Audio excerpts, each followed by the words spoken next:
Hey guys, welcome back to another episode of the Canine Performance Podcast, where it is our mission to help you live the best possible life with your dog, guaranteed.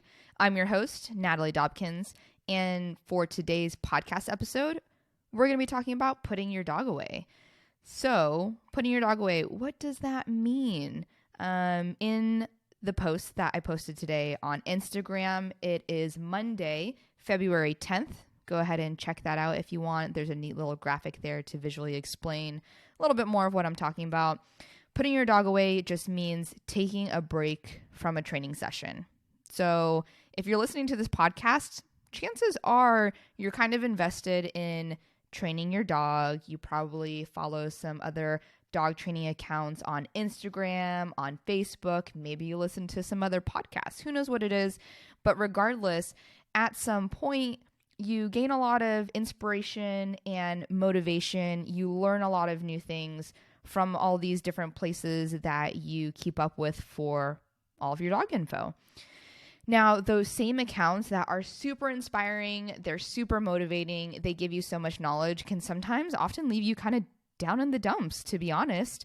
I find that within myself I will follow someone because they have really beautiful and precise obedience, and it really motivates me to get to that level. I can see what is possible.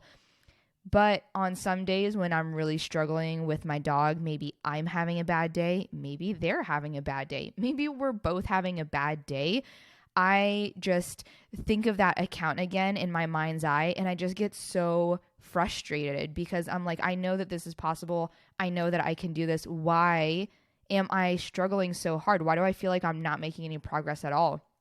And it just gets so frustrating, and that can manifest in a lot of different ways. For, some of my private training clients, especially with women, they get like really down and hard on themselves, and they kind of collapse inward, and they just kind of, their shoulders droop and their head kind of hangs. They lose some of that enthusiasm, and that's when, as a coach, I need to step in and put all of that enthusiasm back in and build up their confidence and coach them that way. But when you're on your own, you have to be your own coach and just realize when those shoulders start to droop and when you start to lose your enthusiasm. Maybe you're someone that when you get frustrated, you have those exasperated sighs, you throw your head back and you're like, oh, why is this happening? And in those moments, you start to drop your food some, and then you get frustrated, or you fumble your toy and you have incorrect reward placement, or you click and reward at the wrong time, whatever it may be, that just leads to some more frustration. So in these moments, it's really important to recognize that and take a step back, be like, whoa, I don't need to be that serious about this. This is dog training. I'm going to have my dog for a really long time. My relationship with my dog is so much more important than, me teaching them how to hold a pipe in their mouth or go and retrieve something or having a sit stay or whatever it may be. Yeah, sure, those things are important for obedience, and it's important for building an aspect of the relationship, but not at the cost of the relationship. And progress isn't going to happen when you bring that sort of energy to the table. Dogs are all about energy. They can tell when you're really excited and when you're exuberant and you're putting your heart and soul into something and you're just like really in the flow and in the groove. And they can also really tell when you're really frustrated and you're just not on your A game. They know that as well, and they don't want to work with someone that is going to be really exasperated and, have really short temper and no patience and, is acting really dejected, no enthusiasm whatsoever.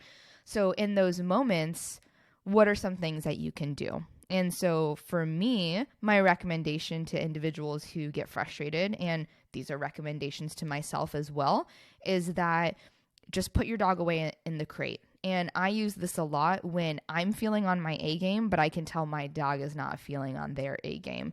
And it's not that I'm angry at them. There's no emotion involved in any of these solutions. It's just, hey, we're just going to take a break. We're just going to hit the quick reset button for like 5 or 10 minutes, go into your crate for a second. We're just going to decompress, kind of reset. And then at the end of those 5 or 10 minutes, going to go ahead and bring you out and we'll try again. And if it doesn't work, fine. It doesn't work, we have tomorrow or we have another session in the day. Totally fine. But when you're getting frustrated with your dog, put them into the crate for 5 or 10 minutes. Or another thing that I often like to do is if I'm working on something new with my dogs and I just feel like it's not clicking for either one of us, and I can start to see that some of that power and enthusiasm is starting to slowly leak and drain away, then I'll switch to a known command that I know that they know and they enjoy doing. So for example, for Aurora, if I'm trying to teach the hold, she's not a super big fan of it. And if she starts to, kind of leak away some of that enthusiasm and that drains out of her, I'll switch to something like the touch command. She loves the touch command, which is where we stick our hand out in random various places. The higher the better, so that way she can jump and she has to boop our hand with her nose. She loves it. She absolutely goes crazy for it. So it's something that she knows, she loves to do. She can get some reinforcement, builds that confidence back up, and that's really great. So doing something that your dog already knows, preferably something that they enjoy, can add that extra oomph right back into that training session and give both of you guys a confidence boost. Another thing is just switching to play instead. I think a lot of the time, myself included, I get really into the obedience aspect of dog training. As a dog trainer, I work with primarily obedience. And so if that's your main focus, obedience isn't really all that fun for a dog. So if it's been several days, maybe several weeks, heck, maybe it's been several months that you've been working on obedience, maybe it's kind of time to take a break and instead of working on obedience, scrap it for the night and just play tug, play fetch with your dog, do something fun, just do something playful. Dogs are innately very playful, juvenile creatures. So activating that part of their personalities is super, super beneficial. It's really important for them to be able to, use all the different functions of their brain and be able to engage in some fun play. So doing that. And then finally, sometimes it's just whatever. You just stop the session altogether and you just say, hey, you know what? Tomorrow's another day. We're just done for the day and we'll pick it up tomorrow. Today is just going to be a rest day. So those are some 4 quick tips that you can do whenever you feel yourself getting frustrated, overwhelmed, dejected, discouraged, whatever word you want to call it, to kind of either put some life back into your sessions or make sure that you're just ending on a really high note. So at the end of the day, when these things happen, realize every single person that owns a dog gets frustrated with their dog. It's absolutely impossible to just not feel discouraged at times or frustrated at others. It happens to everyone. This is a journey through life that we're going to be taking with our dogs. Don't try to rush it, not at the cost of your relationship, not the cost of being unfair to our dogs with all of these unnatural things that we're asking of them to perform. So yeah, just some food for thought for you and maybe some reassurance and support that you're not alone in this.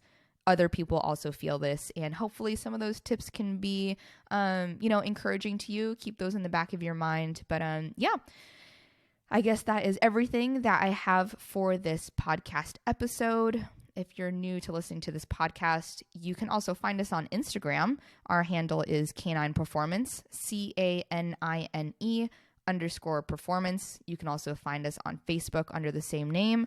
On YouTube, you can search Natalie Dobkins or Canine Performance. And then obviously we are on all platforms that host podcasts, Spotify, Apple, iTunes, all that jazz.